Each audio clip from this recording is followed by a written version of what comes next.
Hello, welcome back.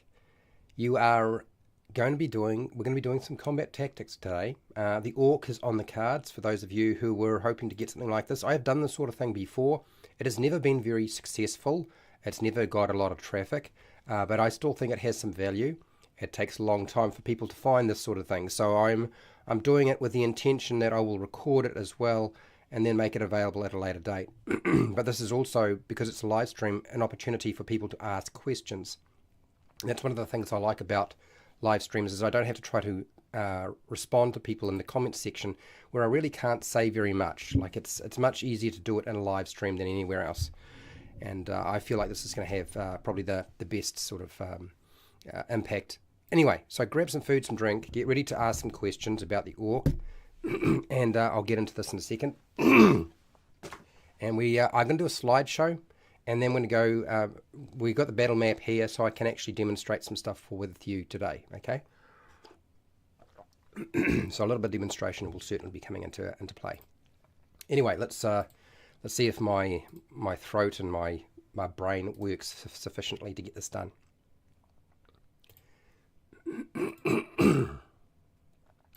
Pardon me. Hi, welcome to How to RPG. My name is Fred Wheeler, and today I want to talk about the Orc, combat tactics for the Orc. What does that look like? Well, the Orc has a number of special abilities. Now, for those of you who are unaware, the Orc has one key special feature called aggressive that allows them to move more quickly toward a hostile creature. And they do this as a bonus action in Dungeons & Dragons 5e. But it doesn't really matter what version of D&D or any kind of fantasy game that you play, because usually orcs running into combat very quickly is a pretty standard trope.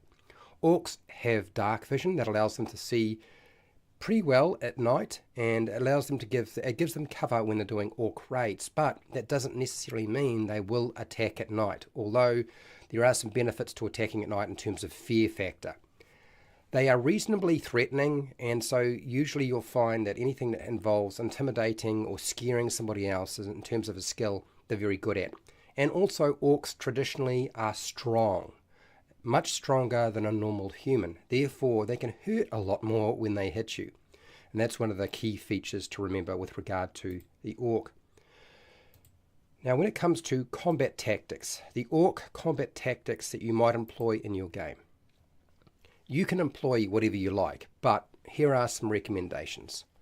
Orcs tend to move over the battlefield quickly, and the reason for that is to engage in close quarter melee combat.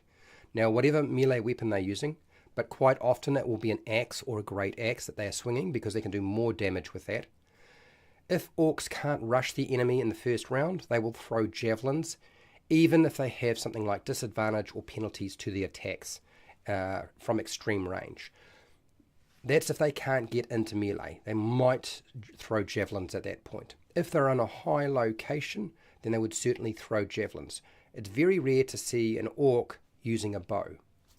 Orcs fight to the death rather than suffer the shame of cowardice or defeat, so they will fight until they are completely destroyed, and that's just sort of their mentality. So making an orc run in battle is very unlikely. Orcs don't flee the battlefield.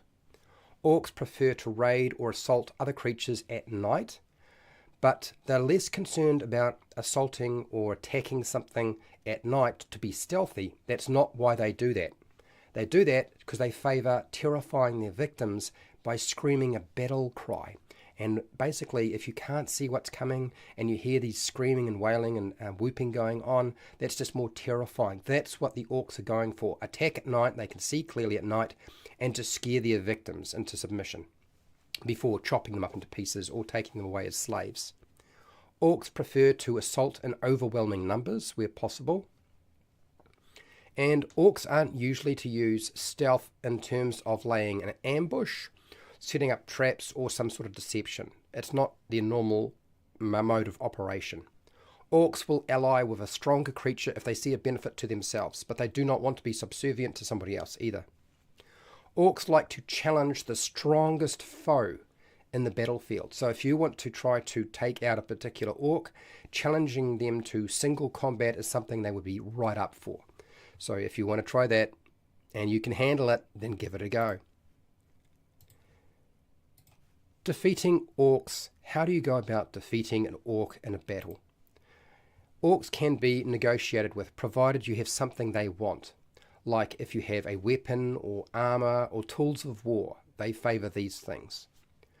Small numbers of orcs can also be bribed with money or gold if it would not bring shame to them. So if the way that you're trying to bribe them would mean that they would wind up with some sort of shame on them, they won't do it.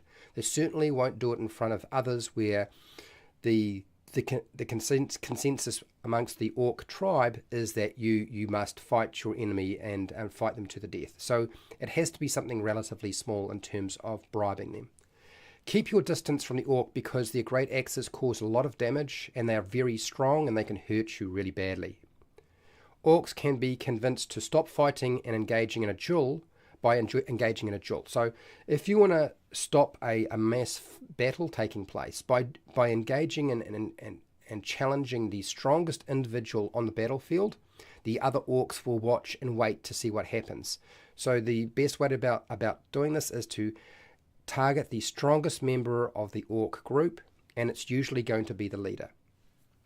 Intimidating an orc is likely to not work. It will more likely enrage the orc and make the situation worse. So do not try to scare them off or intimidate them because they won't fall for it.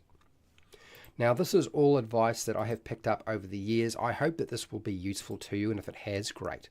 I want to thank my patrons who support me so I can keep doing this every week. I want to thank you for watching, and hey, till next time, keep rolling those 20s.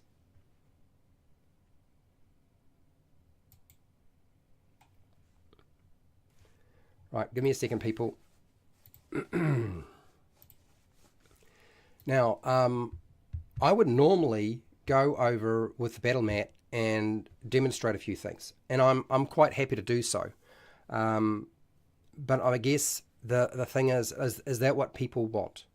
I mean, I can go over 5e, and I'm happy to do that. Like that's fine. Okay. This is not going to be a regular thing for me because this slot here is designated for monster lore and the monster workshop. And as you know, if you've been on my channel for any length of time, I like covering the monster lore stuff a lot. I don't mind covering the tactics, but what I don't want to do is return to just doing 5e stuff ultimately. So I have something to announce, and I'll tell you what it is very, very shortly, but I'll let a few people jump in here. Hello, how are you doing, Ancient Dragon? How are you doing? How's it going, Roman? So I want to announce what's going to be happening with the monster lore, because I have something good to say about what's going to happen with monster lore, and it also should mean that I would be able to keep presenting a new monster each week for the next 3 years without too much trouble, as long as nothing goes wrong. At this present time, it looks like it's going to be all good and there's no issues, so that's great. But I'll say more. So let's have a look at the battlefield, shall we? Let's have a look at what the orc field looks like here, and let me discuss some of the aspects of the orc and what you might want to do in a situation where you come across a cave or an open area. Now, if you're in an open area, the chances are that they're going to come across you. You may detect them before everybody else, but you may not. It's always possible.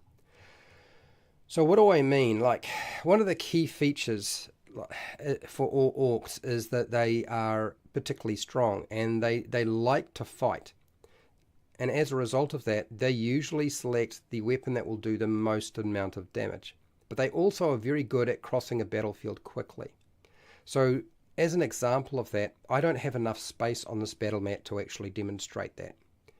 But what it essentially means is they're going to potentially use all of their movement, their action, or whatever minor or bonus actions they have, whatever system you're playing, to get across the battlefield as quickly as possible, because that's often how the orc is set up. Their night vision is like any standard night vision, okay? Because orcs spend a lot of their time in caves, but they also spend a lot of their time outside of caves. They are in no way is the orc related to any particular real life race or species. Let's get real. But what I want to say is they are definitely a warrior tribe. Okay, there's very much a warrior tribe aspect to them. Even if you take away the concept of Grinch, you still got that vibe. Okay, and I actually like more to think about the orc in terms of the World of Warcraft orc, where you're dealing with a foe who is closely connected to their own family and tribe, and how they operate and how they think. They have their own motives, whether you understand them or not. So I think that's probably the best way. Now, so when it comes to charging through, let's give you sort of a quick example of moving quickly. If you have a speed of, say, 6 squares if you're playing 4E, or 30 feet if you're playing something like 5E, or even 3.5, I believe, had a speed of 30 feet, your orc would move in its turn to engage once they know that there are intruders coming into their cave. They would move 5, 10, 15, 20, 25, 30. Can't get there. Now, one of the great things about the orc is they often carry javelins, and they often have an axe. So they have a choice. They can still hold the axe in their hand and throw a javelin with one hand.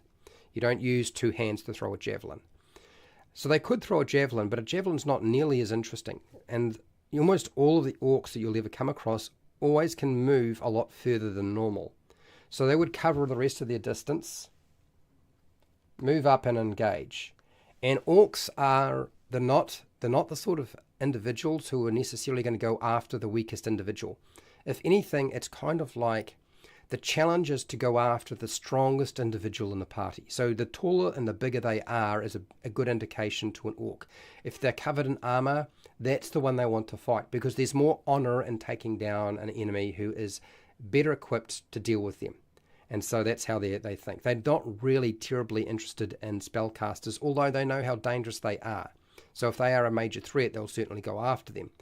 But I would say that's pretty much what would happen. And then, of course, when it comes to making an attack with an orc, if you're playing 5e, you're going to grab a 20-sided dice, and you're going to roll a 12-sided dice. So you roll the big mother for the attack.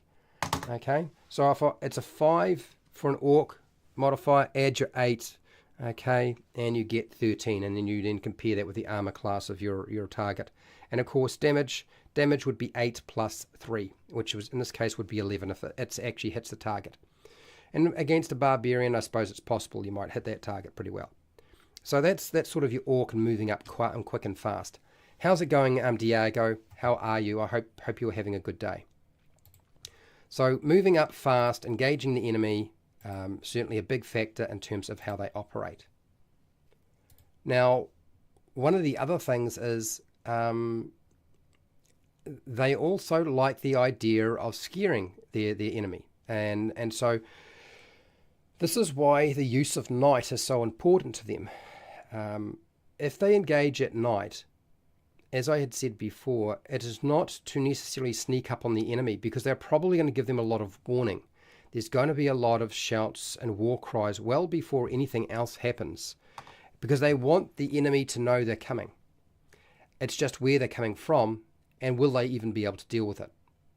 And so yes, even if the orc is getting beaten to snot by this barbarian, you're not going to have it fleeing the combat. They're going to stick there and fight it out, because there's shame in surrendering. There's shame in fleeing a battle. Returning to their tribe to announce that they were beaten in battle and the war party was unsuccessful might certainly be useful information, but they're either going to be probably ejected from their tribe or killed right there as soon as they've provided that information. So there's no great benefit for them to actually flee a battle, because what it means is banishment from their tribe or death just later on. So better to die with honor rather than without honor. So I kind of like the idea of playing the orc. It means the orc operates very differently to a lot of monsters, which tend to run away. When they get overwhelmed or they get beaten up, they will flee because it makes much more sense. But for an orc, it's different again. Now, I had mentioned before that if you challenge the strongest individual, what you probably want to do is, if you can challenge the strongest individual, you're going to have a collection of orcs standing around watching as the battle takes place.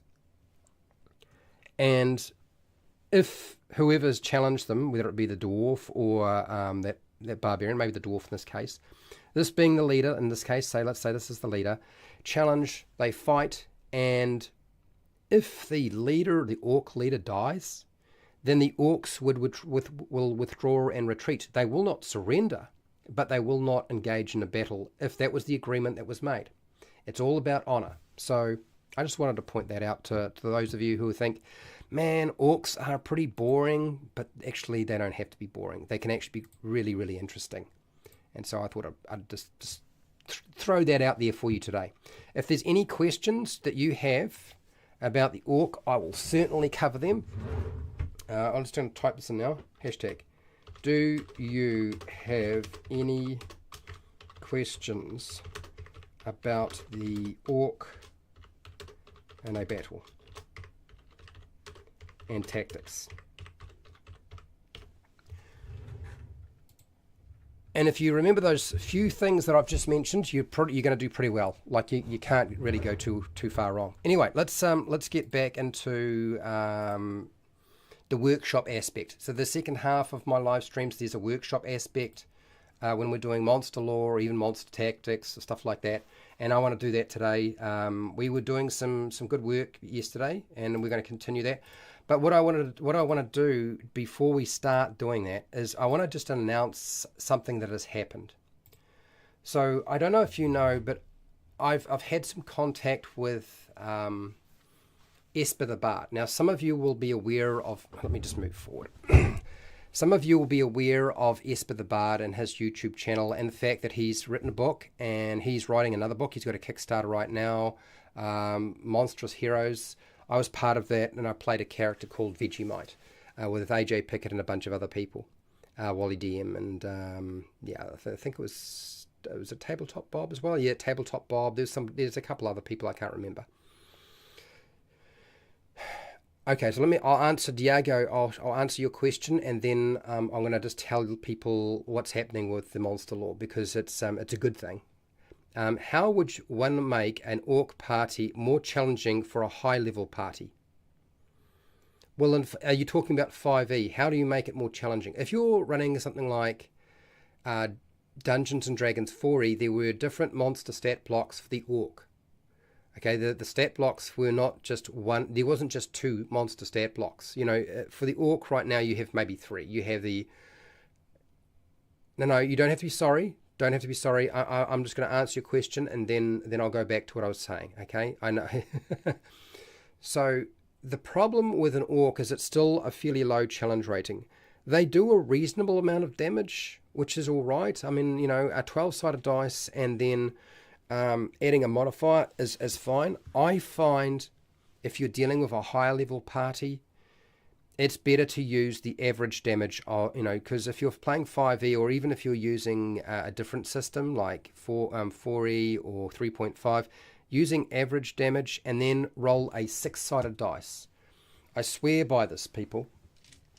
My group have usually crushed things pretty easily, but you can add in a little bit of variation by literally taking the average damage and then just rolling a 6-sided dice, just to punch the damage output up a little bit. But giving them a good strong leader is important. Because orcs only have hide armor, you can put them in. I'll put them in breastplate armor, change their armor up. You don't really need to change their weapons, because they a great axe is a good weapon. You could give them multiple attacks if you wanted to deal with a higher level party. Yep. I believe 3.5 also had a couple of different variations to the orc, but the standard orc was essentially the same. But at least 4e had different standard orcs. So you could have minions, you could have skirmishers, you could have brutes, you could have all sorts of things going on. So that's what I would do. I'm going to release at some point a discussion around bound accuracy and the benefits and the mythology behind bound accuracy, because now bound accuracy sounds like a really good thing in 5e, and it's better to have it than to not have it, but it doesn't solve the problems that supposedly people have been told it does solve, which is low level monsters are still a threat at high level, because even in 5e you still need to roll a 20 on a 20-sided dice to be able to actually hit, like, you know, if you're dealing with that sort of thing. Look at 4e. Yeah, if you've never played it, look, have a look at that, and you'll see how their monsters are built for your level, and that makes a big difference. So I'm always of the opinion, if you're dealing with orcs, you're dealing with orcs at a low level. You're really not dealing with orcs at a higher level, because there's really no point. There is another monster in there, which is an orc, which is a little bit larger. I can't remember the name of it. It's in the orc section of the Dungeon Master Guide. I've used that because it's a bit stronger. It's got a lot more hit points. If I can find it, if I got the book here. Oh, I do have the book here. Oh, sorry. So yeah, if you're playing 5e, I can look it up, can't I? I can tell you which one I've been using. Orc. Oh.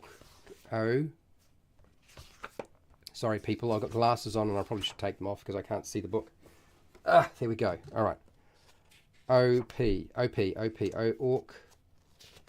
Here we go. This is what I want. So you've got the orc, which is only a quarter challenge, a half challenge rating. So it's not really going to be very suitable at low level, even if you throw a lot at them, and then it takes up a lot more time for you and fills the battlefield. You have the orc war chief, which is only a challenge rating 4, but still, you know, quite useful. I would suggest using the orc eye of Grimsh and the Orig. The Orig and the Orc Eye of Grimsh, both of those are challenge rating 2, so you substitute your orcs for the Orig and the Orc Eye of Grimsh, and that won't get you to the top end of your scale for Dungeons and Dragons 5e, but it will help. If you're playing, as I said, if you're playing 4e and even 3.5, you're going to have a lot more options available to you to make it work out for you. Anyway. So what's this do? Just like other humanoids, I think an individual orc can potentially be very different than the standard one. Yes, absolutely. I think it's okay to make some high-level threat orcs if they are exceptions. Yes, and you should certainly consider the possibility. Look, I've given you a rough breakdown in terms of the strategies and tactics of orcs, and sort of a little breakdown of how I think orcs would think in terms of tribes. But here's the thing: this is based off sort of what we know from fiction, and fiction is just fiction. I always throw something that doesn't quite fit into my games. There's always an orc in a game that I run that isn't like all the other orcs. There's always a monster that doesn't operate exactly the same way as all the rest. And the reason for doing that is to throw off the expectation of players. I'm not doing it to try to be inclusive or diverse. It is to throw off the expectation of my players. The reason you do it is completely up to you. So, yeah. You don't have to have just low-level orcs, and you don't have to just have orcs operate a particular way. They can look very different, and your reasons for doing so can be as varied as you like. Do you know what I mean? Anyway, let me finish what I was saying about Esper the Bard. So, I've been talking with Esper the Bard over Discord. I have talked to him beforehand. He sent me his book. You're aware that I show off Esper's Emporium of Esoterica. That book is half full of monsters. There's 170-something monsters in that book. So I asked Esper, how do you feel about me talking about the lore? Not the mechanics, just the lore of the monsters that you made in that book. And I said, look, if I do this, can you send me some images? And he said, well, I can't do all the images all at once, Fred, but I can do them in blocks. So what I'm going to do, moving forward for probably the next 3 years, potentially, but we'll see how successful it is and how much people are interested in it, because Esper makes very scary monsters. Quite often they're quite unusual and strange, and I like that. I like monsters that lean into the horror side of things. So I'm going to talk about his monsters for probably the next 3 years, rather than talking about the IPs created by Wizards of the Coast, just because I think what he's got there is good. I also too think that he's probably written more interesting lore than Wizards of the Coast often does, which is quite weird because they've got a lot of resources behind it. So for those of you who are familiar with me doing monster tactics, or should I say more monster lore on today, we're going to do a lot. I'm going to lean into that. I should be able to do one every single week, which means potentially it won't be 52 monsters a year, but it'll be close. So maybe 4 years to get through his entire book. I thought that was a nice way to go, and it sort of helps support a third-party publisher. I like the idea of doing that. So that's what's going to happen. Anyway, let's get on to the task today. For those of you who were here yesterday, you'll probably get the joke about fish, because we've been doing some building of our own, and so I wanted to go back to that. So let's see. I'm going to close this. And that's not to say I won't do battle tactics or anything like that for monsters. I'm certainly happy to do battle tactics for monsters. But, you know, unless I see enough sort of interest in it, there's just no point. I always found it took a really long time for that to sort of grow. And if I'm going to have low numbers, I might as well just talk about the stuff I like talking about in the first place. You know what I mean? Anyway, now, have I covered all the questions people had? Yeah, just like other humanoids, individual thoughts can potentially be different from standard ones. I think. Yes, there are a lot of humanoid stat blocks, or certainly a lot of orc stat blocks for 4E. So you can certainly port a lot of the ideas they used in terms of how they operate over, I would say. I would recommend giving it a go, because I think it'll be worth your time.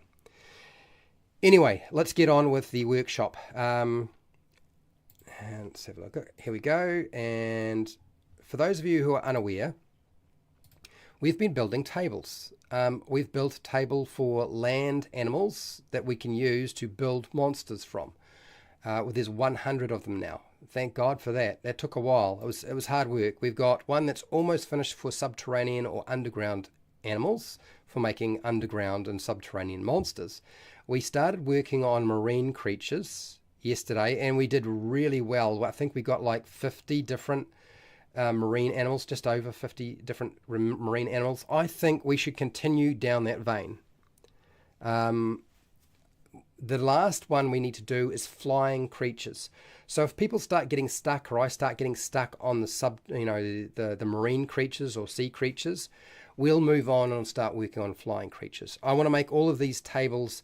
I'm aware that I am going to have to write a description for each creature or animal, because when you try to pull them apart, and a roll for the head, a roll for the body, a roll for the arms, roll for the legs, or just roll for the legs, or a roll for a limb, whatever the criteria is. I have a few already set up for that.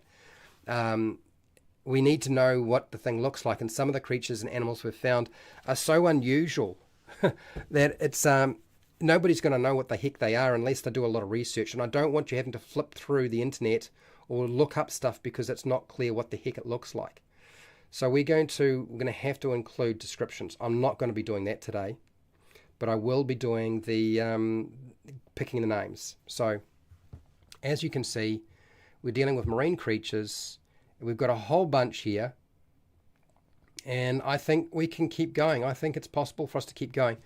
I'm going to suggest let's use extinct or marine or sea dinosaurs. Sea dinosaurs, marine dinosaurs, also microscopic sea animals. I think microscopic sea animals, some of the marine animals are so strange, so they're going to create some very unusual combinations. So yeah, let's get that started. I'm ready to go. So hashtag, let's do a little hashtag here. Marine animals that look I don't want to keep putting down fish. Marine animals that look different.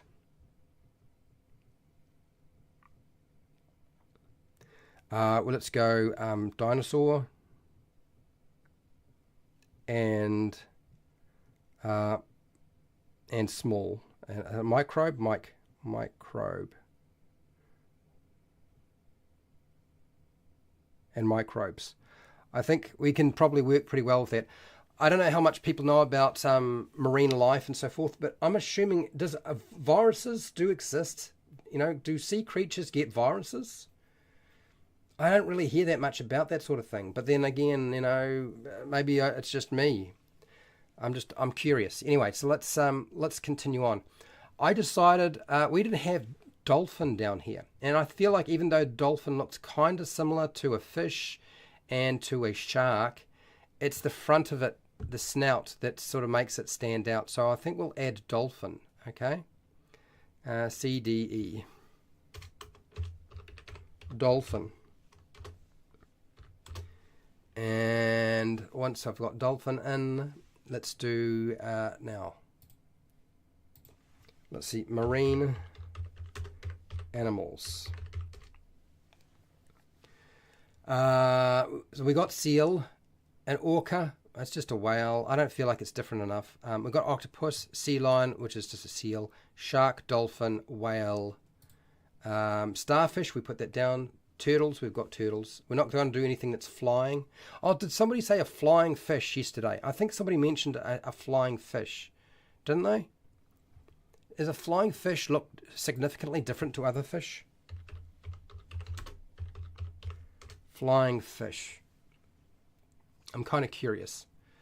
For those of you who don't know, I want to. Oh, it does look very different. It has wings and it flies, and it's a marine creature and it flies. Flying fish. Okay, well, let's put flying fish in here. That means we have a marine creature that can potentially fly. Fish, flying fish.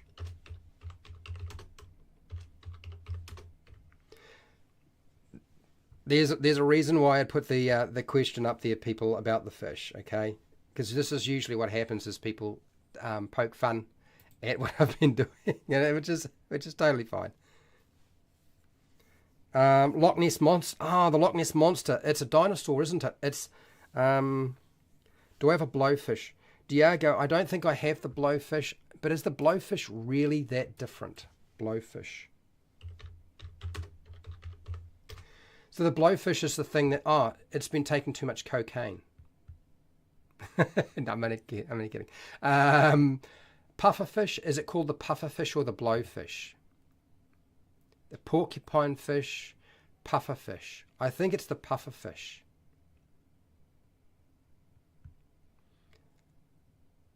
There's two different names. So what do we want to call it? Do we want to call it the pufferfish or the blowfish? Anybody got any preferences? The blobfish. Is there a blobfish? Really? Let's go pufferfish, blowfish.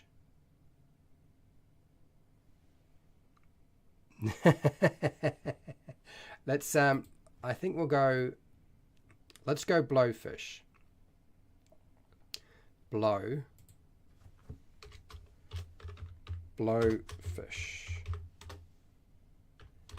Oh, it's not actually done that way. It's blowfish. Okay, there we go. So we've got the blowfish. And then you said blobfish. Derp, your Loch Ness Monster. We'll have to come back to that. Because I agree. We should definitely put that in. The blobfish. Puffer. You think pufferfish rather than the blowfish? Yeah, okay, let's okay, so I'll just shift it. Hello, E.T. How's it going, Roman? So, yeah, we've got two people who think pufferfish is a better idea. Do you have leeches? Oh, so somebody, let me just, I'll get back to that before I lose track. Let's put pufferfish in here.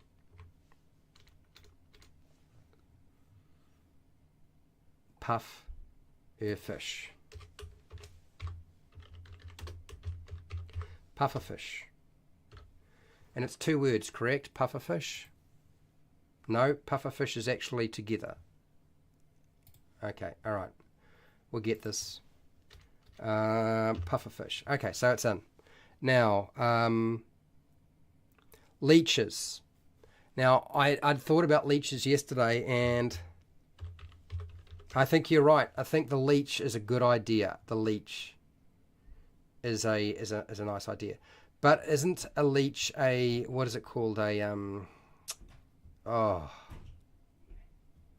It's called something else too, isn't it? They've got two different names. Yeah, they're lamprey. It's the same thing, right? I've got lamprey. Do we want to use lamprey or do we want to use leech? I think lamprey's probably fine. I think lamprey's going to be fine. Let's leave it at that. Right, the Loch Ness Monster is what? What is the Loch Ness Monster? Because there's a lot of theories about what type of dinosaur it is, correct?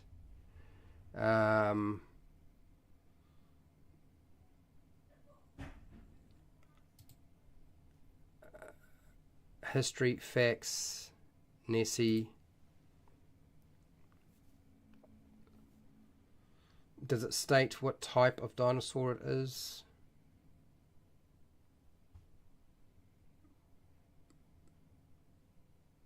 No. No. I can't find it. Oh. A plesiosaur. That's, I think, what we're looking for, isn't it? It's a plesiosaur. I think for me, right now, people, a plesiosaur, the Loch Ness Monster being a plesiosaur is, I've almost kind of assumed that the Loch Ness Monster is a real thing. It's just that it's never been sighted that often. And whether they're still alive in that nest and that loch is another story, but I'm assuming at some point they did. Okay, so that's not going to work. Let's try that again. Let's go without the editing. Okay, there we go. Plesiosaur.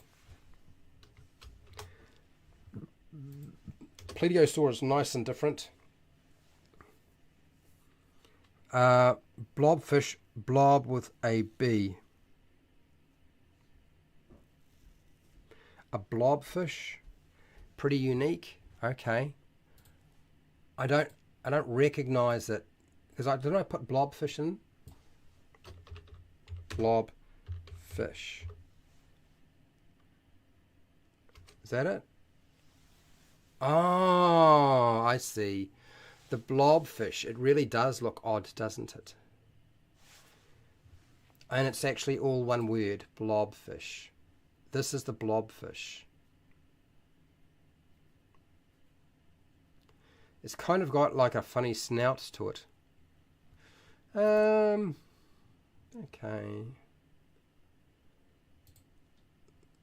Blob.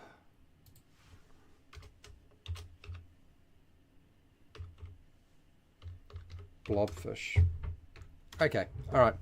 Back to dinosaurs, I think, people. Oh, what about krill? Isn't krill a sea creature? Wouldn't that not be a good addition? Is it krill? Krill. Have I spelled it correct? No, that's not krill. It's something else. How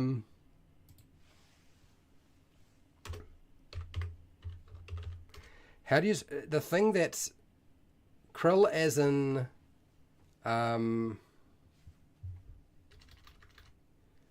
Bugger, come here. The thing that whales eat, krill, right? Whales eat krill. Oh, it's Krill. So krill. Okay, so it's a little. Is krill the same as plankton? Isn't plankton another one of those very small sort of creatures as well that could be added to the list? Let's try krill.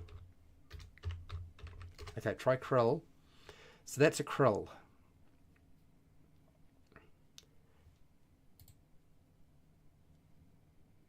A krill is really just a very small version of a shrimp, if you ask me. So I don't think it's actually going to be that different. I don't think we bother with it, eh? Plankton. Is it plankton? So plankton is different again. It's very simple. Plankton is super, super small.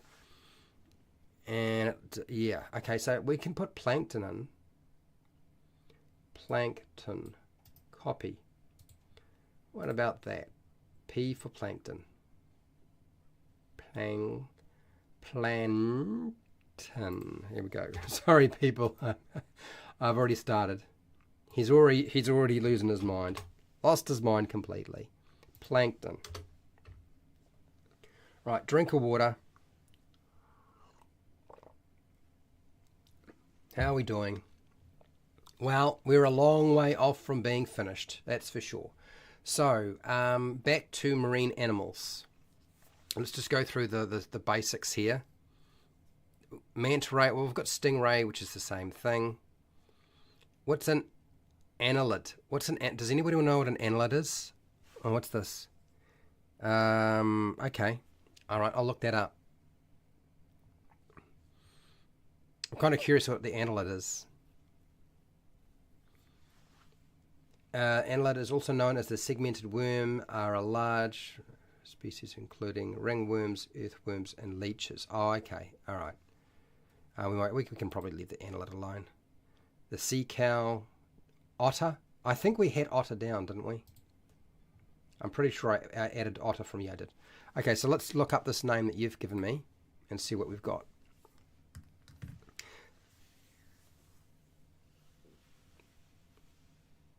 Plankton's real name is Sheldon. That's supposed to be a joke, right? Because I think I get the reference. It's the Big Bang Theory, right? Is he called Plankton? Oh dear. Oh my, yeah, so that's right. This monster is something, isn't it? It's one of the largest swimming creatures, is it? I think it is. Let's definitely add it. I think it's different enough. Copy. Starts with L. And let's have a look here. It's L-I-O. L-I-O. L-I-O.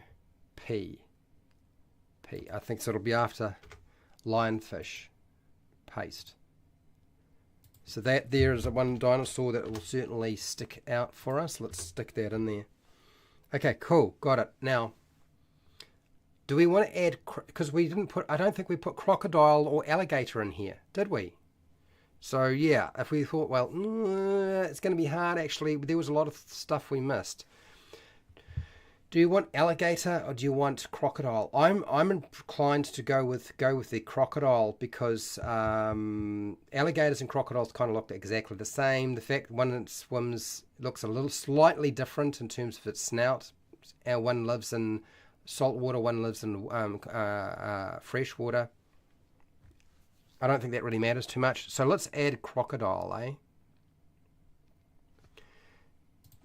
Because crocodile is crocodile.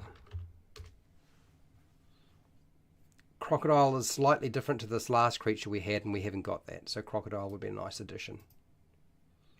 Makes for a good body part on a monster too. Or part of, breaking it up into your little Frankenstein thing. Crocodile. Crocodile. There you go. Right in there. Crocodile. And most people know what a crocodile looks like. Alright. So, got crocodile down. Let's just keep this going. And then next, on the list of animals that are, we've got the bow-headed whale. I don't know if that I want to put, I just want to put whale down once, people. Oh. Is a mollusk look different to some of the other things we put in here? A mollusk sort of, it's like a family of animals, isn't it?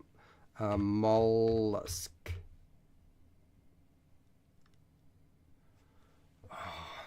Not quite what I was looking for. M-O-L-L.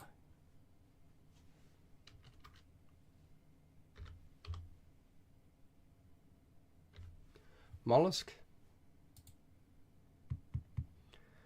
So a mollusk has a lot of different little things going with it. So we've got sea slug, we've got cuttlefish, I don't think we need to put, we've got squid, mussel. So in terms of the mollusks, we've actually got most of these here. Snail, we've got a sea snail, we've got an octopus.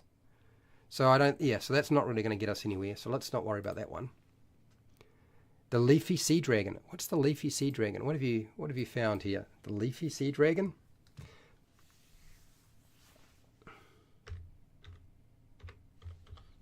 Leafy sea dragon. What's a leafy sea dragon? What the hell is that? Is that a type of seahorse that doesn't look like a seahorse? Is that what we're looking at here? It kind of feels like it's a seahorse, but not a seahorse. God, it's weird, though, isn't it? Look at that thing. Sea dragon is a marine fish. It is the only member of the genus Porcupine in the family. Sea dragons, pipefish, and seahorses. Sea dragons. Okay, I get it. The frill shark. You reckon the frill shark looks pretty different? Well, let's have a look at that. Well, a leafy sea dragon's definitely got my vote, mate. But what a mess it is. Let's have a leafy L. I think it'll go there. Leafy sea dragon.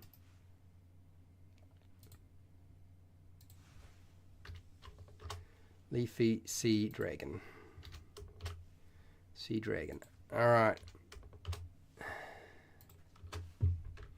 Okay, and then the next one we've got. I believe we already have the. Yeah, it's there. Seago. So Roman, we've already got one down. It's already there. The Nautilus. The Nautilus is already on the list. The frill shark. Is the frill shark. Frilled shark. What does a frilled shark look like? Frilled shark. So it's actually a thing. Oh, I think I remember this thing.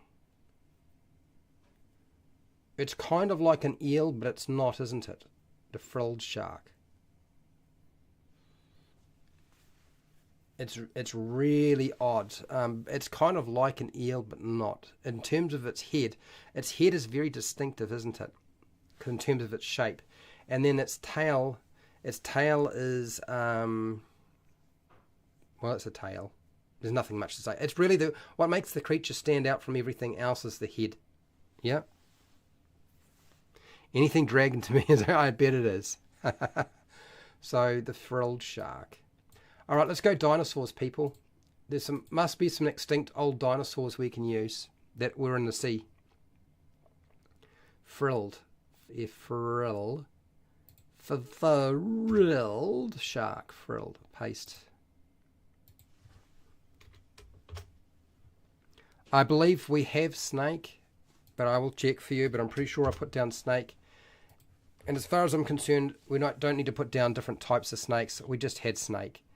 And because a lot of snakes swim, don't they? So snake's there. Right there, you can see it. Snake. All right, going through this list. Somebody told me about a sea anemone. We've got that. We've got the bottlenose dolphin. We're just going to put down as dolphin. Seahorse, otter. Butterfly fish. Somebody had asked me to put down the butterfly fish. And I was resistant to that. Is that because of the shape? What's going on there that I wanted to...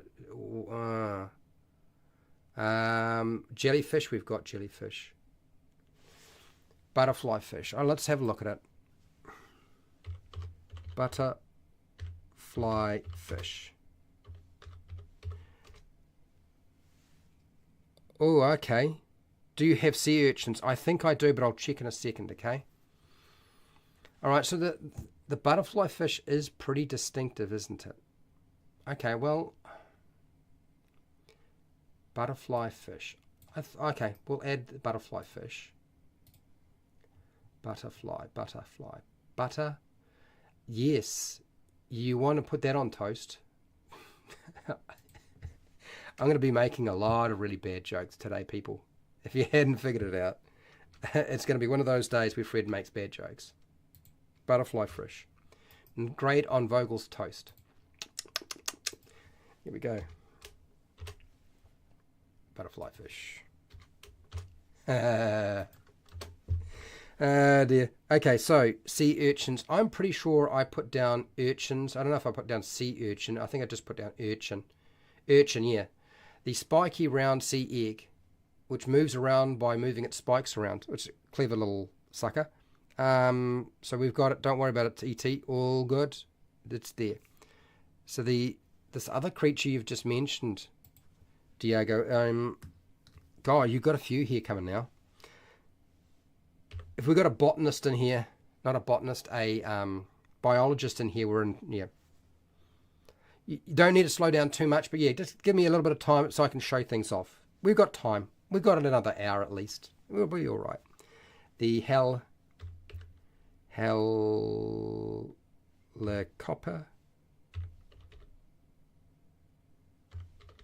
What is that? Oh, it's a type of shark, but its mouth is bizarre as anything, isn't it?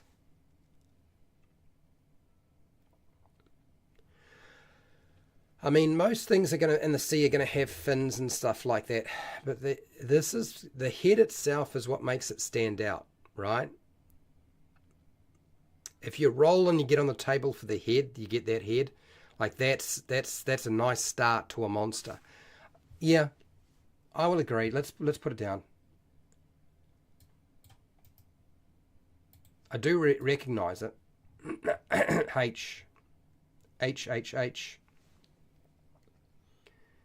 Hell. There, right in here. Helicopter. Okay, that's there. Okay, what's next on your list here?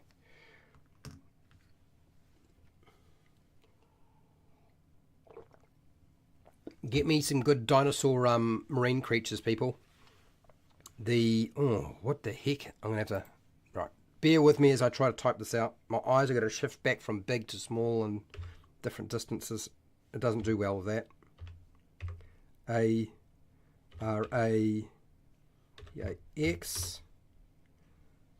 Okay. It's people have looked it up before. What the... Okay, all right. Yeah, okay. Well, I think we got to put that on, don't we? Is that a real creature? Does that thing actually exist? It's extinct. So it's a reconstruction from fossils. But it's insane.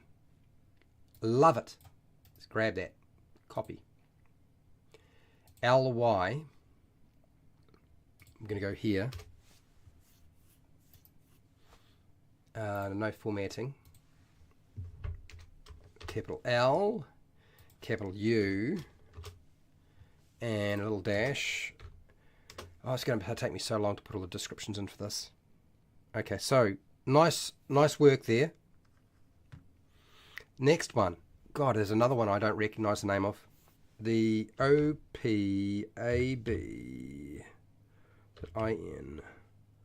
INIA rig. Ah. There it is. Oh, I see. That's really strange. It's kind of like a leech, isn't it? It's like a swimming leech. And it's got this funny little pincer thing on the front of it. And it's fossil records. So it probably existed. Holy Toledo. Wow. Okay, all right, let's put that in. OP. O-P. Oh, my P. There we go. Let's put it in. Oh. Oh, my body's not liking me. Okay. I'm going to be nicer to it. Okay, here we go. All right. P-R. All right. Good. Nice. All right. You don't have to slow down now, Diego. I'm catching up. So you feel free, if you are a fast worker, you go for it. I'm feeling pretty good about the idea that we can get 100 marine animals that are very different from each other. Is this the water walker? This is the water walker, isn't it? It's the water strider. I recognize it from Tuxedo with Jackie Chan and Jennifer Love Hewitt. It's the water strider. So it's basically an insect, and it has 4 legs, which is different to most insects. Actually have 6, don't they? You usually when you're getting an insect, it's got 6 legs or more, but not 4. So let's put that in G. Right, why am I having trouble with this? GE, isn't it? Yeah, GE. Let's put the water strider in. Nice job, people. Nice job. Let me just crack that open there and just update, have a drink of water, get myself comfortable again. So we're doing really well. And yeah, we're heading towards the good old 70 mark. Oh, we've got otter. So if you're worried about me not having the otter in here, it's already there. So you don't have to worry about the otter. Otter's there. Let's go back to marine animals in my list here. See if there's anything that can stand out. What the heck is that? A cephalopod is is it your octopus and your squid, correct? Cephalopods. I'm pretty sure that's what that is. So we don't need to worry about that. Cephalopod. This one here I'm not sure about. Like, what is this thing? God, this is... What is that? Is a worm? It's an anal worm. A marine anal worm, commonly called basal worms, or I think we've got worms coming out of ears. Is it absolutely necessary to have that little sucker? I'm kind of curious. Let's go here and see if there's anything. Is there anything different about it that sort of makes it stand out? It's like, yeah, we want to add that.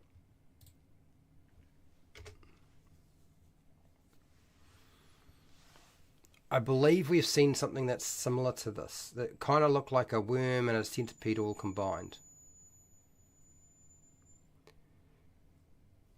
What is that? A Photoshop battle with battles with this image of a hypothalamic vent paraphyte worm. Is that a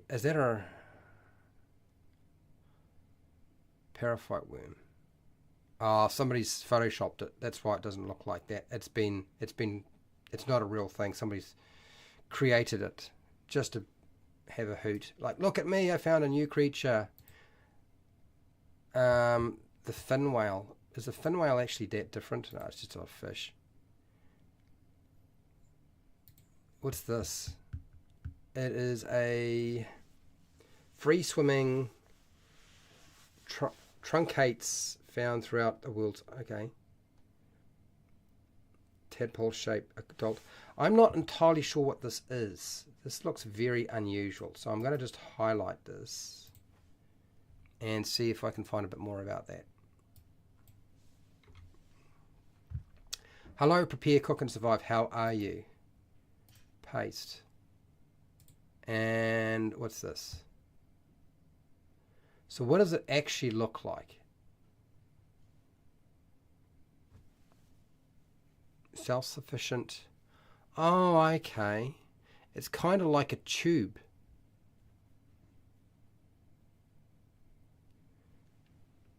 It really doesn't have much of a shape to it. But it lives in the water. Well,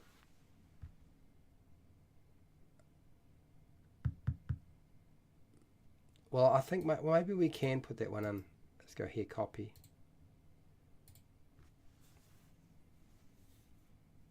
Free swimming. Okay, so this is going to be a little unusual. This one, I think. LAR.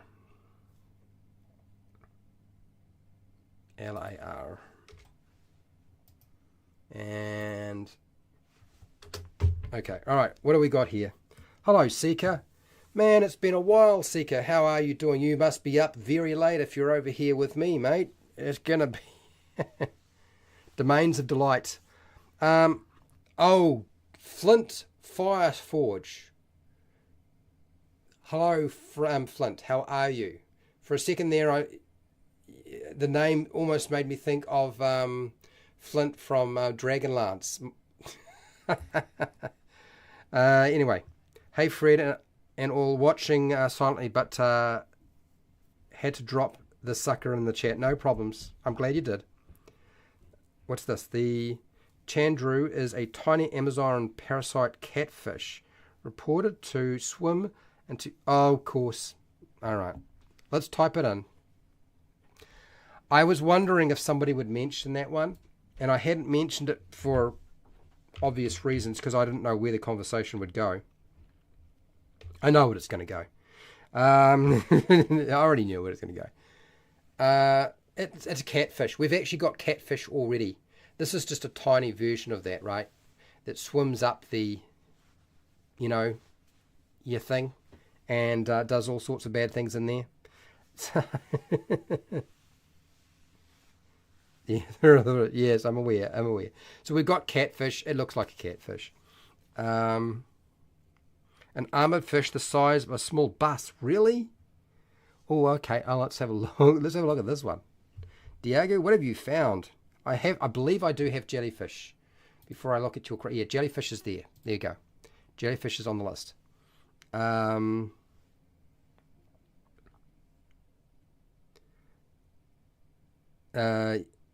a.m. flying. Yeah, I bet you it is 2 a.m. Flying visit, no problems. If you need a flyby, you fly by. Domains of Delight. Hey Fred, Witchlight Domains. Okay, Witchlight Domains of Dread is now on D&D Beyond.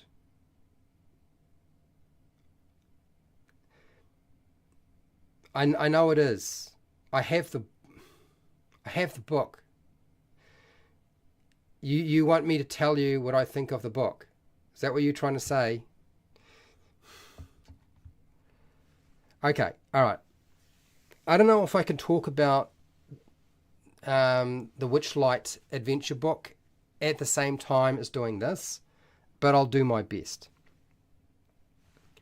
I like the way that it's kind of a bit modular, so you could break it apart if you wanted to. I like a lot of the villains in it, the hag villains. I like the idea they've written it so that you can play it without having to kill everything. In fact, it's probably a good idea not to do that.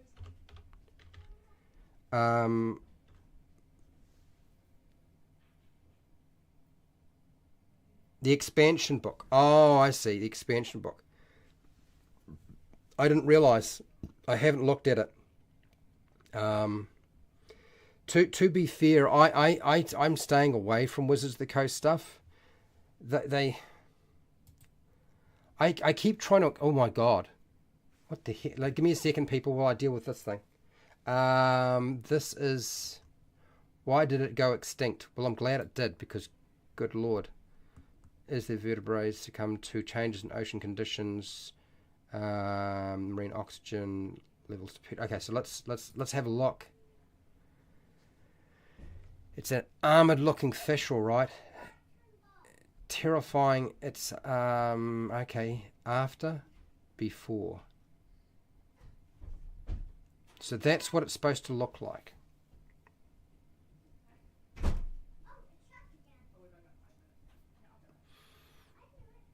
Fossil records.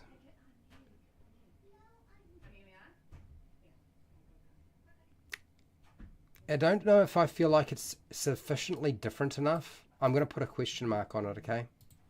I feel like it still looks too fish-like. So D, and I'm going to put a question mark. Because if I can ditch it, I would. Because I don't know if I feel like it's got enough to differentiate it. Because otherwise, all we just have is a big list of 100 different fishes. which is, I suppose, fine in some respects, because that's what you find in the sea. But anyway. So I got that done. Dear. What do you got here? So it's top of the hour. I should be going.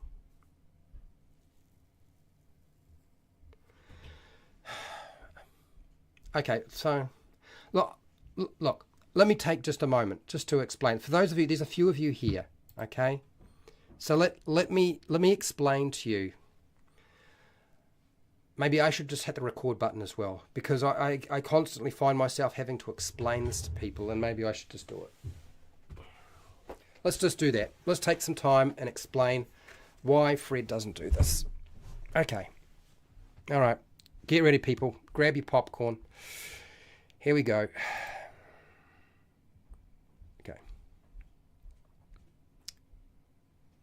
So, as you know, my channel used to be called HowtoDandD, which basically means How to Dungeons and Dragons. And the reason for that is I love Dungeons and Dragons, okay? I don't necessarily love what Wizards of the Coast does, but I was willing to accept a lot of the warts and issues that I saw with the company, because I just wanted, really, I wanted everybody in the world to play Dungeons and Dragons, kids, parents, adults, I didn't care. I want it to be mainstream. And that doesn't necessarily fit with everybody, but that's what I wanted. That's what I was trying to achieve. And when I developed this channel and started it in 2016, I hate social media, and I refused to have anything to do with it, and my family insisted. And I thought, well, the only way that I can do anything with social media that might be good is if I can get more people playing games together, and I felt like Dungeons and Dragons did that. Now, whether they play Dungeons and Dragons or they play another role-playing game, I don't mind, but I knew that the focus on Dungeons and Dragons 5e was really, really strong. And so I wanted to capitalize on that, and I wanted to help it grow. And one of the biggest hurdles I realized is that people didn't know how to play the game. Just like myself, they found themselves trying to figure out how to play a game from a rule book, and trying to do that from a rule book is hard. Some people find it easy, but that's really because they're very nerdy. And those people, I don't care about just nerds playing Dungeons and Dragons. Frankly, don't care at all. And so I went on what I could only describe as a bit of a journey. And I was expecting the Dungeons and Dragons movie to make the entire community explode. I expected that this time around they would make a really good movie, and I would watch my channel explode, and I would watch everybody else's channel explode. And I thought, well, the way, what I want to do is I want to make sure I'm ready for that. So I've been planning since 2016 for this movie to come out. And it got destroyed because Wizards of the Coast allowed their management, the management decided to get greedy. They started the OGL debacle, where they tried to pull back on that. The one thing that actually made their hobby grow had nothing to do with the fact that it was Dungeons and Dragons, had nothing to do with the fact that how they ran their company. If anything, that didn't necessarily help at all.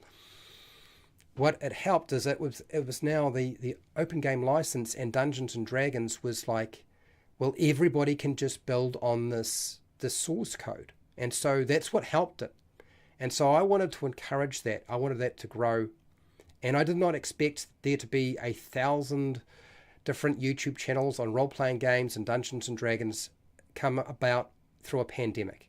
You know, the COVID pandemic, I didn't expect any of that. So I expected to be in a much better position than I am now. And because my desire for doing this, because usually it's like, you can't imagine how much time it is. There's so much time, and there's more time invested in this than should be for the return to me. But for my way of thinking, it was like a personal journey that I wanted to be somebody who was responsible for getting people to actually get to know the things they needed to have. And I can tell you, when you do something that costs you more money than it makes, when you do something where I've made like one video every day at some points, I did 4 live streams at one point. So I put a lot of time and effort and a lot of my heart into it. And so it doesn't matter what Wizards of the Coast does now, because I know that, well, I always knew that there was a problem with them, but now I know that they are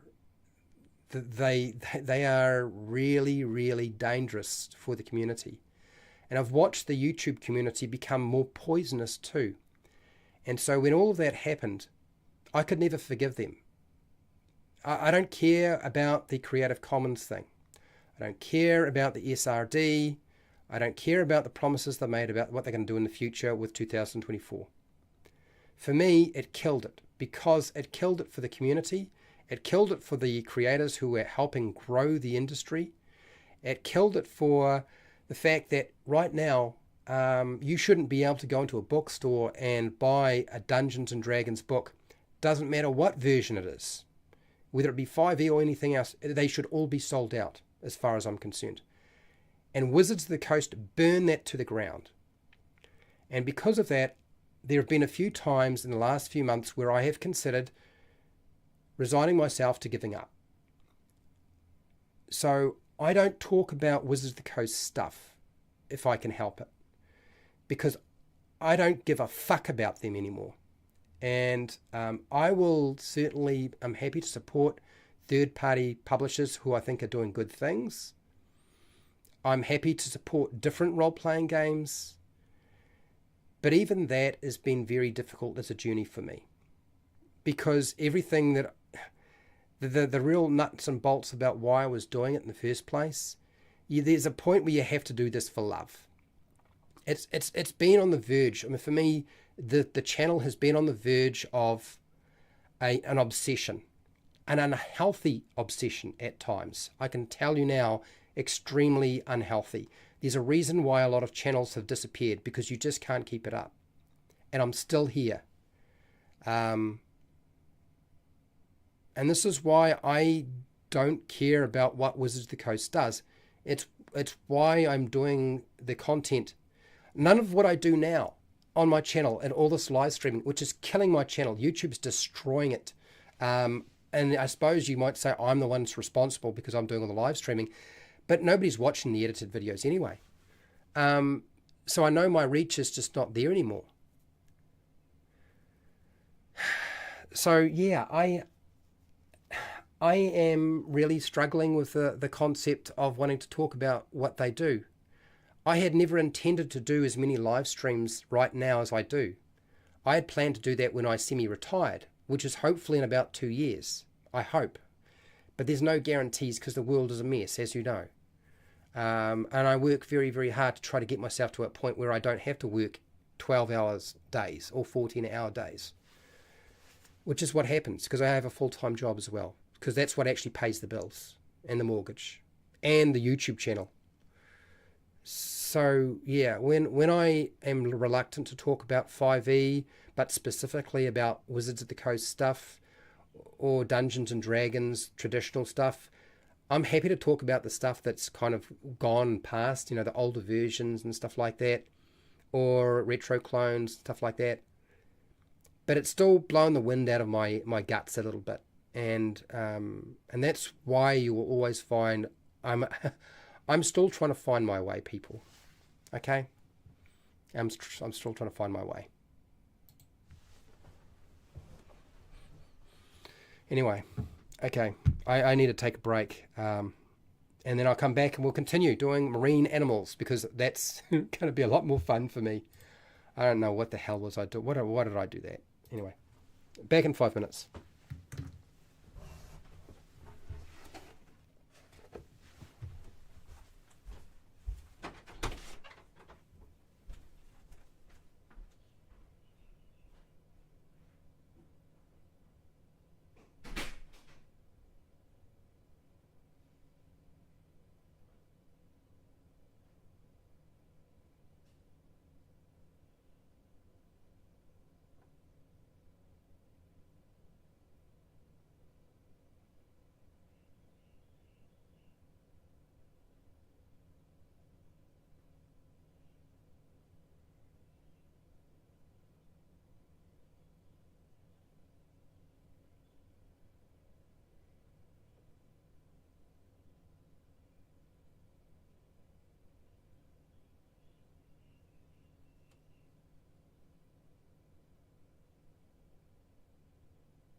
Okay, I'm back. Just give me a second. Yeah, let's do some marine animals. I just need some water.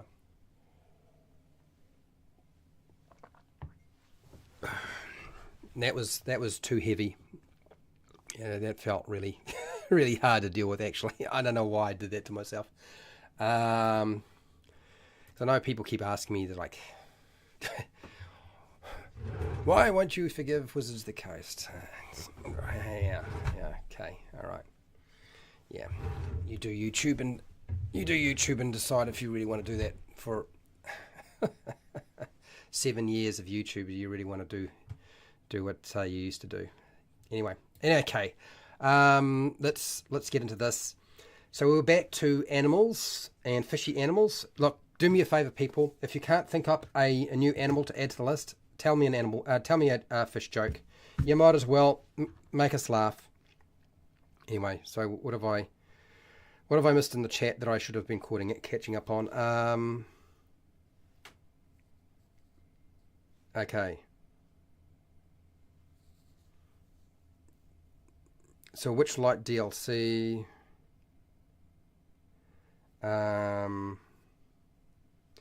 Yeah, there's a reason why I had to convince Esper the Bard to send me his book, because he didn't want to just send it to me. I was going to have to pay for it. I said, dude, send me the book because it'll be worth your while to do so. I didn't expect my channel to wind up getting killed. I expected to have a bit more presence than I do now. But anyway, this is why I want to cover his stuff. It's why I now have AJ Pickett's battle mat on my desk, and it will stay here permanently. It's why I've got Wally's book. It's why every time they send me stuff and it's, third party, I'm much more open to doing a review on it or talking about the product. Within reason. Do you know what I mean? Within reason. Hello, Dungeons and Chronics. How are you doing? Thanks, Flint. Thanks, Seeker.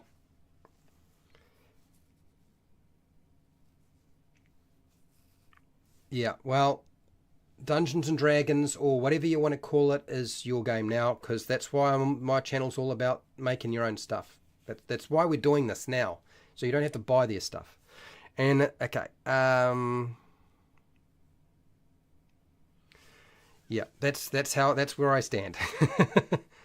Okay, Dino Fish after the break. Yes, let's do some Dino Fish, people. Hello, Charles. Charles is a patron. Thank you for being here, Charles. Seeing the work this man does, the quality of what offers freely on these videos, I'm shocked he doesn't have 100,000. Yeah, well, yeah, okay. Okay, so yeah, I'm not a girl, I'm not famous, and I don't do drama. I don't do tabloid, that's why. Or I don't cover Critical Role, that's why. Okay? Do I have a flapjack octopus? It's weird and cute. Interesting. No, I don't. Let's have a look at that. Flapjack octopus. Is that a real thing? I can't see. Oh, flapjack oct. Oh, come on, Fred. Octopus. Cute. Oh. Oh. It's an octopus. I suppose it's a little... Oh. Does a flapjack octopus have two eyes or just one eye? Oh, no, it does have two eyes. It's just I can only see it because the other eye is on the other side. Is that right? Yes, it is. There it is. There. So that's the flapjack octopus. But it doesn't have tentacles as such. And then it's got these funny little horn things. What are they, those things? The fins. They got fins on its head. Okay. Flap. Where would it go? It would probably go about here, wouldn't it? Flapjack.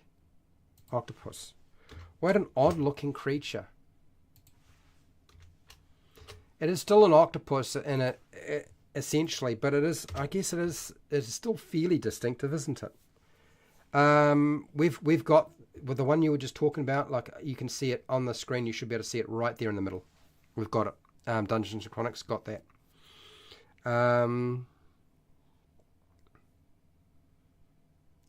What can you find a fish in orbit? A trout. Oh my.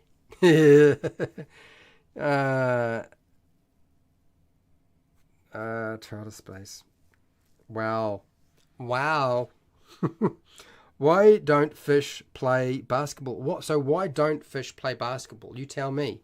I'm curious now. They are terrified of nets. Ah. Okay. All right. I should have guessed that one. God. Mm-hmm. Mm-hmm. Mm-hmm. Mm-hmm. Mm-hmm. They say there are plenty of fish in the sea, but until you catch one, you're just holding your rod. Yeah, that's very true. Don't cover the stuff on my channel either. Yeah, so you don't, so Flint Forge, Fireforge, you don't cover their stuff on your channel. Okay. Yeah.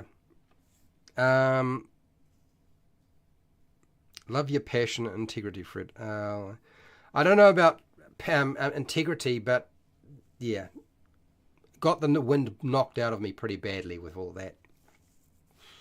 Oh, is that the walking fish? That's the fish with legs, isn't it? Oxalotl. I think that's the walking fish. The oxalotl is kind of, it looks a little bit like a lizard, doesn't it? But it's got these strange things coming off the sides of its head. And it's, is there one with, is it 2 eyes or is that 3? Oh, no, it's 2 eyes, a snout. Look, my uncle had one of these things and it was really cool. But I also would like, when you put an oxalotl into a tank, I feel really, really sad for it. I really do, because it doesn't seem like it's the life that that creature wanted at all. Like, I'm sure, does any creature want that life? But I feel like it needs a lot of space to move around, an oxalotl, and it doesn't get it. What's a fang tooth? You got a fang tooth? Who's a fang tooth? Fang tooth. Fang tooth. What's a fang tooth? Oh, is this like a piranha? This is a piranha, isn't it? Fang tooth. It's basically a fish with a slightly different mouth. Isn't a fang tooth just a piranha?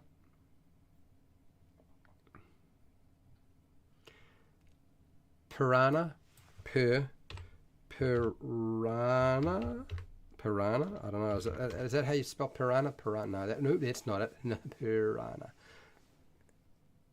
Fang tooth. Let's go back. Let's go here. Fish name together meaning unarmored. Fang tooth.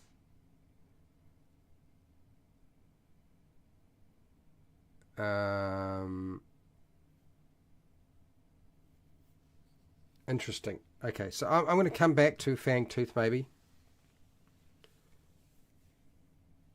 Okay, so what's next on here? What's the sea sapphire? You've got the sea sapphire. The sea sapphire? What is a sea sapphire? Sea sapphire. What's a sea sapphire? Do we have something like this already? Oh.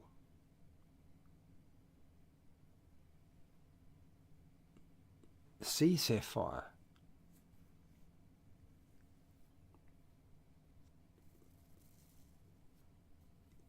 Sea sapphire. It just looks like a little lava, doesn't it? It doesn't really have any, it doesn't have a lot of distinctive things. on it whatsoever. Going to be a bit hard to make a monster from, don't you think? I think it might be a little bit tricky to make a monster from a sea sapphire. See, even if it's just part of the monster.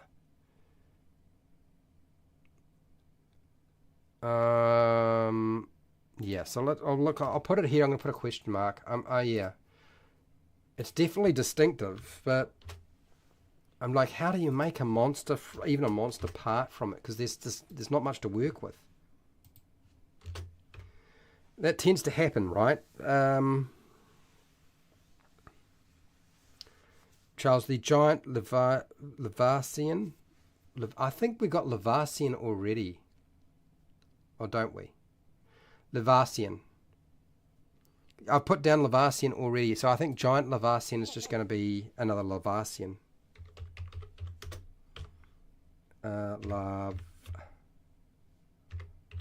Leviathan. Yeah, so this is the Leviathan. So if I take away giant Leviathan, you can make it bigger or smaller, whatever you like, but it's just Leviathan. So we've got Leviathan already, Charles, so that's down. The deep sea dragonfish, Pacific. Oh, the venom fish. Is the venom fish distinctive? Oh, viper fish. Viper fish. It's kind of like an eel with a head. Viper fish. I think we should go dinosaurs, people. I think dinosaurs is going to help us finish this off. I'm really not too sure about the viper fish. I suppose it is pretty distinctive in the head. But I'm putting another... Now, here we go. STUV. I am inclined to think that... I'm putting a question mark on that one.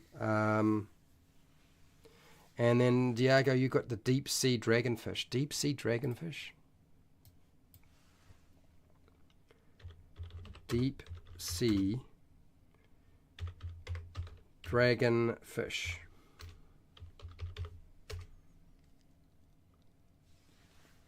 Deep sea dragonfish feels like a viper fish. It's a viper fish, isn't it? Like, it's the same sort of thing. Okay. OP there, similar to the fang tooth. And OP? Isn't an OP and a fang tooth just a piranha? OP?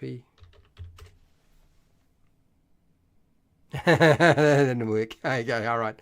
I'm surprised that Megalodon is not on here with the second movie coming out. Because it's just a big, huge, bloody shark. That's why. The Megalodon is just a shark. We've got shark. Megalodon. It's not like its features are that any. It's just bigger. It's still an enormous shark, but it still looks exactly like a shark. It's just larger. So that's why I didn't put Megalodon on there. Okay. Is there a dragonfish? Of course there is. Ancient dragon would know there's a dragonfish. Dragonfish. Everything's a dog. The dragonfish is the thing you were talking about before. Okay, so sea dragon, dragonfish. Okay. So let's leave that alone because we've got the viper fish there anyway. The spotlight loose jaw. What? Roman, what do you got here? Spotlight loose jaw. Loose jaw? I don't know. Spotlight loose jaw. We've got a lot of things that just look like fishes. The black swallow is a fun one. Really? The black swallow. Sounds like a bird though.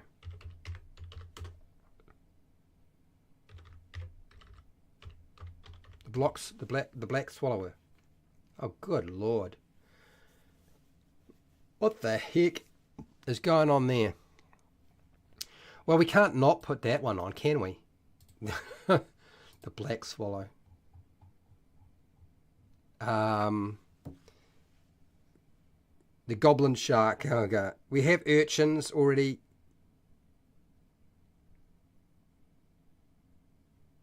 Oh, is it? So black swallow. It's black swallower. Black swallower. Get me some extinct dinosaur marine creatures, people. Get me some of those, because I think that'll solve a lot of our problems. What else we got here? The Maris made up of multiple repeated units, including tentacles, multiple stomachs. Technically, they are. Oh, the man of war. Is this? Oh, okay. We've got the frilled shark. We put the frilled shark down. Did you already look at the volcano snail? Yeah, I did. I did look at the volcano snail, and it looked a lot like the sea snail. It was almost identical in terms of its makeup and its physiology and biology. So I decided to keep the sea snail rather than including the volcano snail. That was just, yeah, my thoughts on that, Charles. Not that I didn't think it was a good idea. I just thought, well, one or the other. One or the other. So let me type in this one here. Maris Orth. Oh, okay. What are we dealing with here? Oh, good Lord. Well, I see why you decided to suggest this. This thing swims. It's a creature in the, well, okay. M-A-R. Well done. Well, I can't not put that one down. What is that? Now we're talking. If we wanted strange, that's pretty strange. How I'm going to get the descriptions done on these things, I have no idea. Okay, next. The blob, the kooky, what? Oh, what's this? The coolio. The coolio.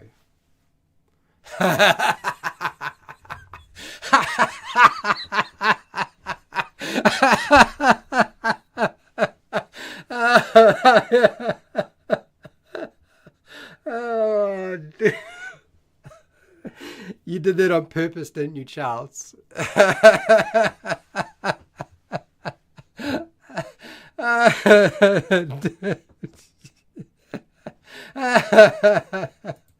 Ah, dear. Oh, God. What have you done to your hair, buddy? Anyway, far out. Dear. B. I think we had this before, didn't we?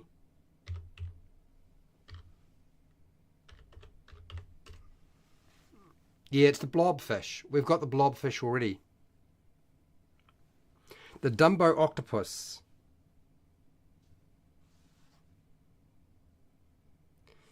I suggested amber, but it is basically a dog in the sea. Is it? Ah, dear. I mean, I have to say, I do let myself in for a lot of trouble by typing in and seeing what you guys have suggested, and then who knows what you've found and got lined up for me. I'm surprised I haven't wound up with a lot more problems. This is the flapjack octopus. This is the flapjack. We've got the flapjack octopus already. Okay. Is this an eel? I think we had eel already. Is there something special about this one? The pelican eel. Pelican eel? Oh, oh, no. I'm pretty sure we have that. Yeah, we've got something else that looks pretty much like that. So it's also called the pelican eel, but it's also called the something else. I know we've written it down. Viperfish we've done. Somebody's got a dinosaur name here. And so dog LOCTUS. What are we? Oh, okay. It is. You're right. It's a swimming dog. But we haven't got a dog. We haven't put dog into our marine section, so we can actually include this. Let's include this. B something. A M. So probably about there.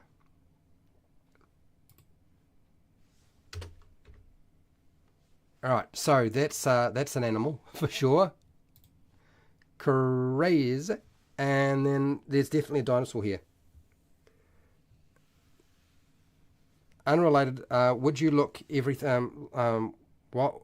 With you looking everything up with Google image search, it took me a lot of restraint to not suggest the Pacific Northwest tree octopus when you were doing land animals. Why is that?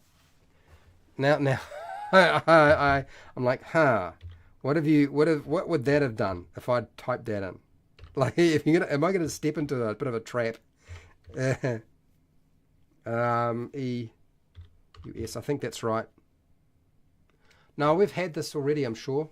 Yeah, no, I went over this before. I think we're gonna leave that one alone. I think it's either I added it and I put a question mark or something like that. It just feels like it's a fish. Barrel eye.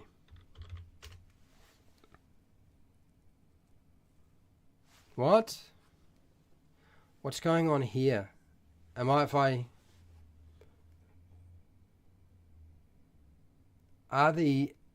those its eyes? What the hell is this?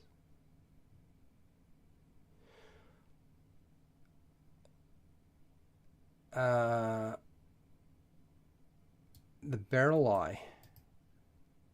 Well, I definitely think we add it. Barrel eye. It's very odd, isn't it? That's very, very strange. Let's put it in. And there, barrel eye. You see, we've got crocodile already. I'm not gonna. There's no point doing a seawater crocodile, freshwater crocodile, and alligator. They're the same creature. They're the same creature. So there's no point doing them over again. Roman has put down something here I'm not very familiar with. And that is the giant symphon.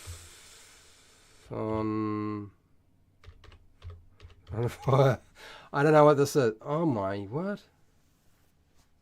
It's a jellyfish or is it not a jellyfish?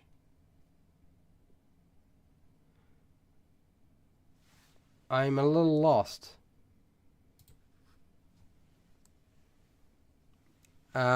It is a giant, it is a vertebrate, lives in the sea below. Okay. Longer than a whale? Are you shitting me? No, you're not shitting me. It's true. Okay. Well, okay. It still feels like a jellyfish, though. It still looks like a jellyfish. Although I like the idea of it, it still looks like a jellyfish. I'm going to leave it alone. Because it just feels like it's a jellyfish. Anyway. Sea cow. Yeah, I was looking at sea cow before. Oh, we've got sea spiders, barracuda. Sea iguana. I think we had some. Yeah, we had a sea iguana in there, didn't we? There's something called a sea iguana. No, not that one. Sea iguana. I'm pretty sure I had sea iguana in here. Sea cow, barracuda, sea iguana. I got a sea spider. Blood belly jelly. And the blood belly comb jelly. The blood belly comb jelly? Is it just another jellyfish? Oh,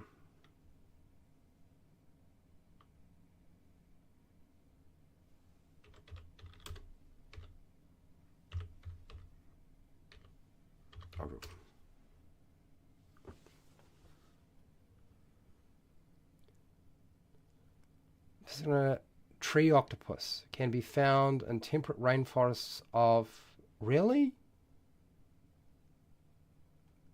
Olympic Peninsula on the coast of really? Is this thing actually real? Does it live in trees? Side of a mountain, and they're solitary close in average size. It's a cephalopod that lives on land?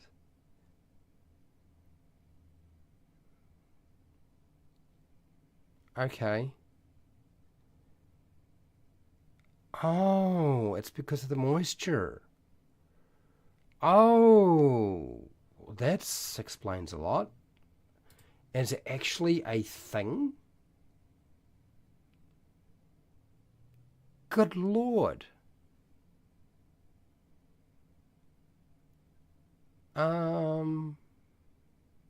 Well, a tree octopus. Copy. Well, I think, Charles, you sold me on that. It looks like a real thing. Land. And it's called a tree. T for tree. Tree. Very close, Fred. Tree. There it is in there. Tree octopus. Well, tree octopus you are. Let's put it in. I would not have guessed. We do actually have enough land creatures now, which means wolf can come off. We've got dogs, so we can get rid of the wolf. Ha ha! Ha ha! I win!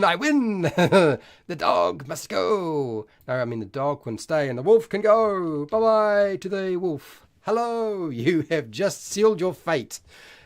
Dun dun dun. That was funny. Anyway. Oh, it's an internet hoax. Are you? Oh, no. Are you? Oh, you suck. You suck. Ah, dear. Somebody stuck it in a tree, right? Yeah. Yeah, the tree octopus is not a real thing. I had honestly thought it was a thing. That. All right, you got me. You got me good. All right, let's go back to marine creatures because I'm running out of time.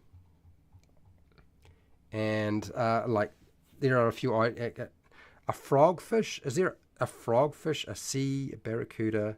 A stonefish? Yeah, the stonefish. I used to catch a lot of rock cod, which is stonefish, isn't it? Stonefish. Stonefish. Well, I guess the stonefish is. It's definitely. Oh God, there is a stonefish. Most venomous fish. Stonefish. It literally looks like a stone, doesn't it? It's a stonefish, it's not stoned. Stonefish. Oh, come on, brain, work a little bit faster. There we go. All right, it's just starting to... okay, let's see. Getting there. Stonefish. The feather star, the sea angel. Oh my God!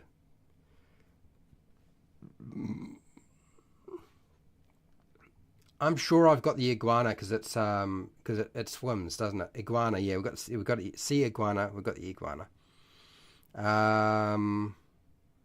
Sea spider dog. I don't know about sea spider dog. Sea spider dog. Is it look like a dog? No, it's a sea spider. We had that before. Creepy as. The Godzilla shark. Really? Stone. Frogfish. Frogfish. What's a frogfish? Frogfish. It's just a frog, right? Oh, I see. The frogfish. That's a monster in itself. Frogfish. Copy. Frogfish.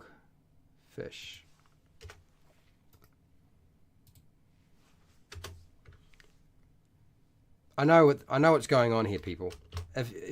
I do know what's up. I know what's going on here. The Godzilla fish.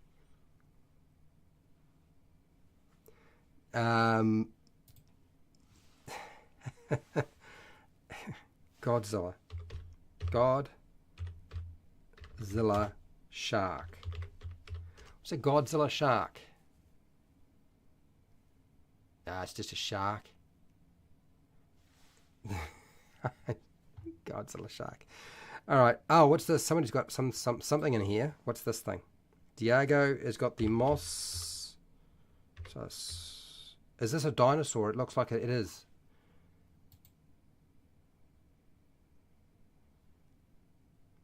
Don't we have something like that already? We have, yeah. We've got something. I know somebody gave us something like that already. That's almost identical. The feather star, fire coral, anemones, cone shell, archerfish. Well, we've got coral already because I didn't realize that coral was actually alive and not a plant. Anemones, we've got. Honestly, I'm sure we've got anemones as well. I think it's just under sea anemone. Yeah, sea anemone. Coral is under coral. Yep. Cone shell. Cone shell.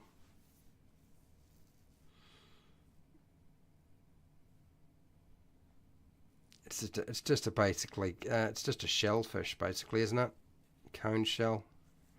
Archerfish. Archerfish. Oh, it's just a fish. The feather star. Cool. Feather star. Is that a starfish? Because I've got starfish already. Wow. Okay. Well, we don't have that. We don't have that. That's a very strange looking thing. Feather star. I honestly thought that was going to be a dead end, but it's not. Right here. Paste.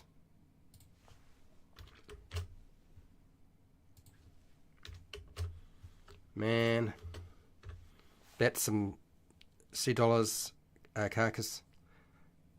I love how so many of these ocean animal names are basically whoever discovered the creature saying, nah mate, that's basically just a sea, insert the animal name and move on. Yeah. The sea angel. What have you got for a sea angel?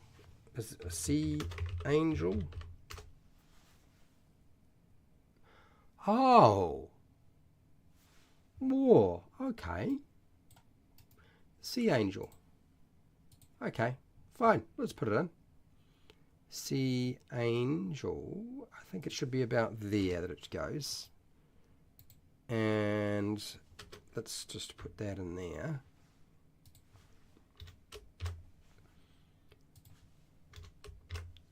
Doing pretty well, actually. Who grants fishes wishes? A fairy godmother.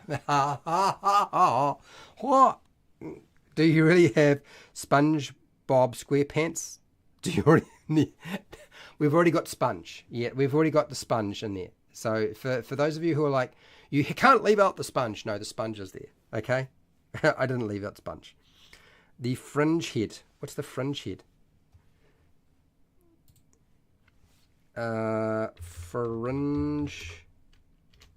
Fringe head.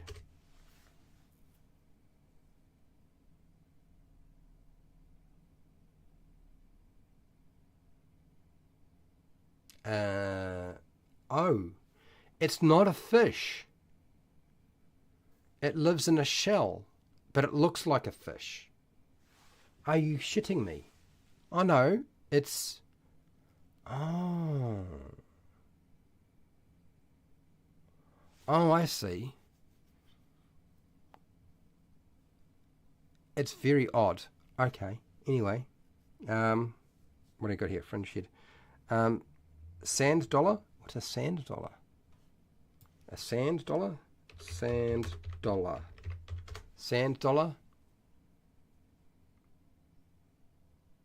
Oh, that's right. I recognize the sand dollar. Alive, dead. It's not a starfish, but it's not a, yeah, okay. Sand dollar. Sand. Let's go down, down, down, down to here. And I'm out of time, people. I'm going to have to go to work. Tomorrow we're building a ranger for Pathfinder. 2nd edition. That's what we'll be doing tomorrow. Snailfish. Yeah, you are a bit on the late side, buddy. You are a little bit on the late. Let's type in this last one here, and then I will have to go because it's time for me to trek off. And today's going to be a brutal day at work, so I don't expect to want to be able to show up late because it's not going to go down well. What the? I don't know what that's going on there. Sea monster. Oh, I see. All right, it's a sea monster. Another one of those. Aha, got it.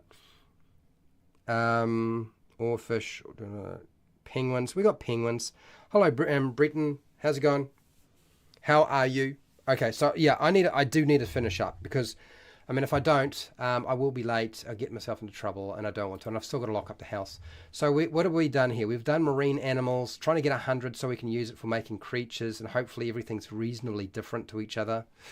I think we've done a reasonable job along the way, and we're about just under 20 creatures away. I think dinosaurs is going to be the way to go in the future. I think we're going to have to go with amphibious. What do you call it? Amphibious animals that are dinosaurs, because then we might get a bit more stuff. Because I'm sure there's a few more that we can include that are well and truly extinct that we wouldn't recognize. But everything else we've pretty much done, so that's good.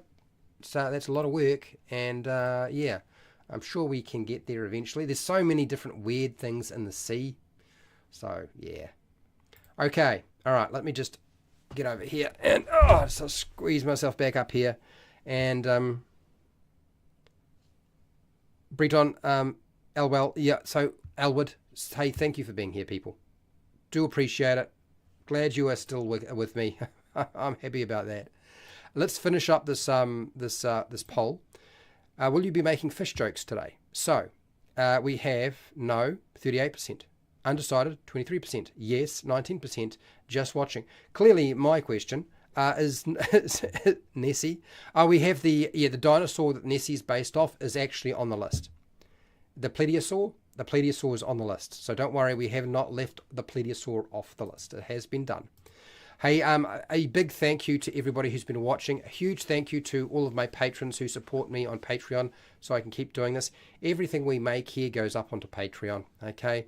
There's no tiers on Patreon for me. You just, one tier, you can pay as little as $1 a month.